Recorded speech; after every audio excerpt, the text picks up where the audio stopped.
Okay.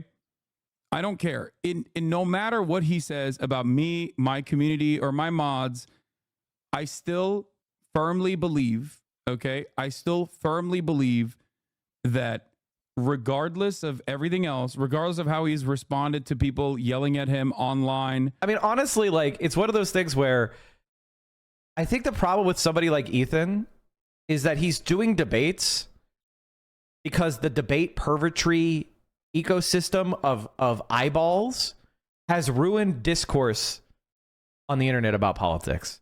People like Vouch, people like Destiny have created an environment where you can't have fun conversations and be seen to be learning.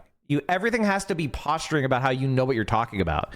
And none of these fuckers know anything. Ethan is one of those people who is going to be radicalized because it's very human to connect with someone.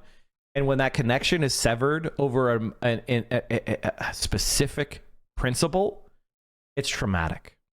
It's like being dumped. You know what I mean? Like when Hasan said to him, Israel is committing a genocide in Gaza, that was like him getting a divorce. It's like Hasan came down on the kitchen table and said to his husband, who was adoring him, I want a divorce.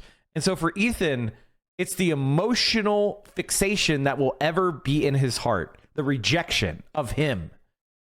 Ethan will emotionally connect the rejection of Hasan, of his Zionism, with a personal rejection of him, because his identity as a Zionist is so thoroughly connected to his identity of who he is as a person. Which is why, as Israel's crimes in Gaza have become more and more undeniable, you don't see him going back to Hasan and saying, I'm sorry, you were right. You see him ignoring it. You see him burying his head in the sand. You see him talking about everything and everything but the genocide of Gaza. Why? Because the Zionism, the cognitive dissonance, cannot be dealt with. Every perceived problem under like co-ops is easily solved once you recognize that companies can outsource labor. Like a common question is like, what's the video you're watching? It should be pinned.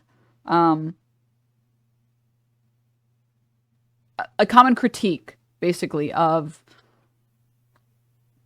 co-ops is, oh, what? So the janitor gets a share of my, $1 million drug pharmaceutical? And it's like, well, if they didn't work directly on it, you know that they don't necessarily have to be a part of your company. You know that we can have outsourcing for particular forms of work. We can have janitorial services. So imagine like a cleaning company, and everyone in that cleaning company owns a part of that company. So there are people who make decisions on which products to buy and when to buy them and what vans or cars to use for the labor, a co-op cleaning company. And you, as the owner of your pharmaceutical company, you can pay that co-op money, and they can come give you labor, and that labor then can go back to what company they originally belong in. You don't necessarily have to be like, well, the janitor doesn't actually work on the goods that we create, so it feels weird to pay them and blah, blah, blah, blah. Okay, you don't feel comfortable with that system? What about this system? There are solutions to these things. Like, it's just so silly to like pretend like this is not solvable. This is too hard. This is too difficult. It's just nonsensical.